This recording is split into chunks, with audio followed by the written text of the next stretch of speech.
या देवी सर्वभूतेषु दयारूपेण संस्थिता नमस्तस्यै नमस्तस्यै नमस्तस्यै नमो नमः। सर्वमंगलमांगल्ये शिवे सर्वार्थसाधिके शरण्ये त्र्यंबके गौरी नारायणी नमस्तुते।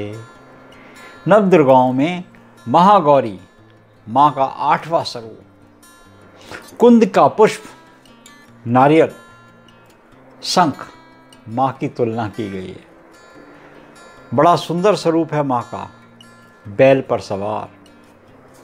माँ के एक हाथ में त्रिशूल, दूसरे हाथ में डमरू।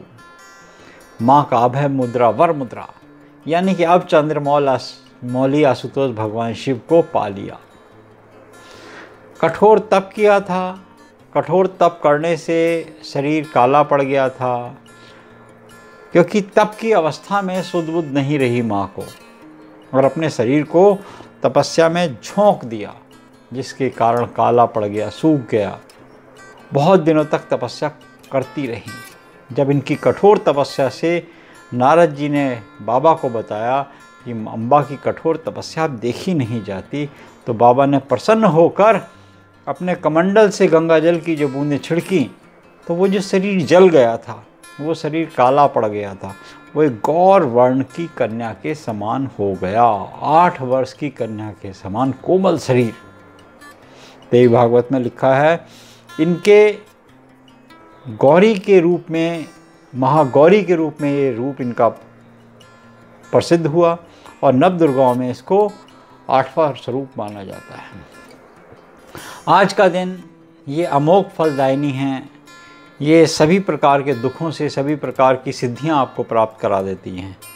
इसके बाद जो माँ का 9वां स्वरूप होता है, वो आधा शरीर शिव का और आधा शरीर देवी का। यहाँ पर देखा गया है कि अर्धनारीश्वर बनी। तो चंद्रमौली के पास जितनी शक्तियाँ हैं शिव के पास, वो सब माँ की शक्तियाँ उन्हें मिली हैं। जैसे राधे आधे हैं शक्ति के बिना, ऐसे ही कृष्ण भी जैसे आधे हैं, ऐसे ही शंकर जी भी बिना शक्ति के अधूरे हैं, शव हैं, शिव नहीं है वो। तो ऐसे ही माँ की शक्ति जब मिलेगी तो वो सिद्धिदात्री के रूप में 9वें दिन मिल जाती है। अब किस प्रकार से ये माँ प्रसन्न होती है, तो कैसे आपको प्रसन्न मुद्रा में क्या क्या परेशानियों से करती है दूर। माँ को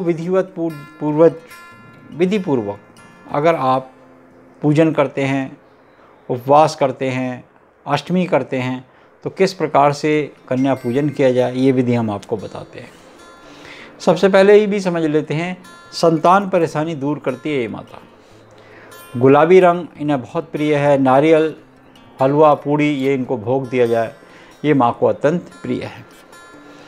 घर के अंदर जो लोग अष्टमी या नवमी करते हैं, उनके लिए स्पष्ट रूप से है कि कंजक को बुलाएं, कंजक को घर में बुलाएं।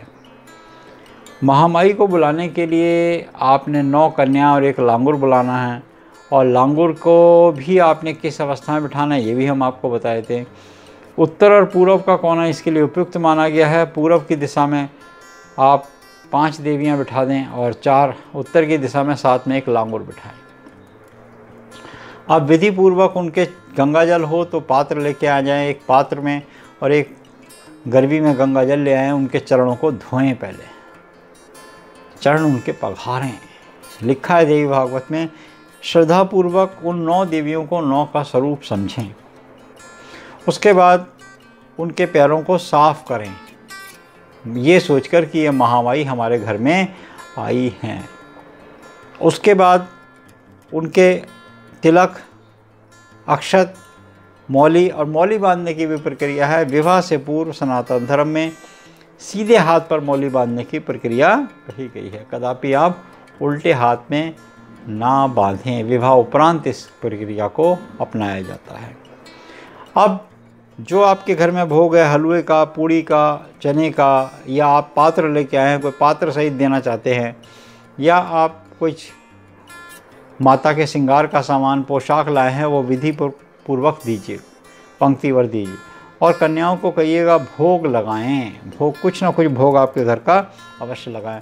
हलवा बनाया, हलवा दीजिए, खीर बनाइए, खीर दीजिए, क्योंकि आज के दिन आप ये सोचकर उनकी उपासना कीजिए। या देवी सर्वभूतेषु लक्ष्मी रूपेण संस्था, या देवी सर्वभूतेषु दया रूपेण संस्था, या देवी सर्वभूतेषु शक्ति रूपेण संस्था, या देवी सर्वभूतेषु भक्ति रूपेण संस्था, या देवी सर्वभूतेषु निरोग रूपेण संस्था, या देवी सर्वभूतेषु दया रूपेण संस्था, या देवी सर्वभूतेषु निरोग रूपेण संस्था, या देवी सर्वभूतेषु शांति रूपेण संस्था, या देवी सर्वभूतेषु मातृ रूपेण संस्था।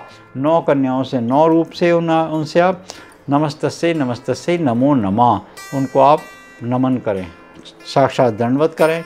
उसके बाद उनसे आशीर्वाद लें पूरे परिवार वाले, और उनके बाद जब वो पुण्य पंक्ति पर उठाएं, जब जाएं तो उनसे आग्रह करें गणेश की कृपा बना के रखें, आप सदा के लिए हमारे घर पर दृष्टि बनाएं, जो है उसकी रक्षा करें, जो है महामाई हमको लाकर प्रदान करें।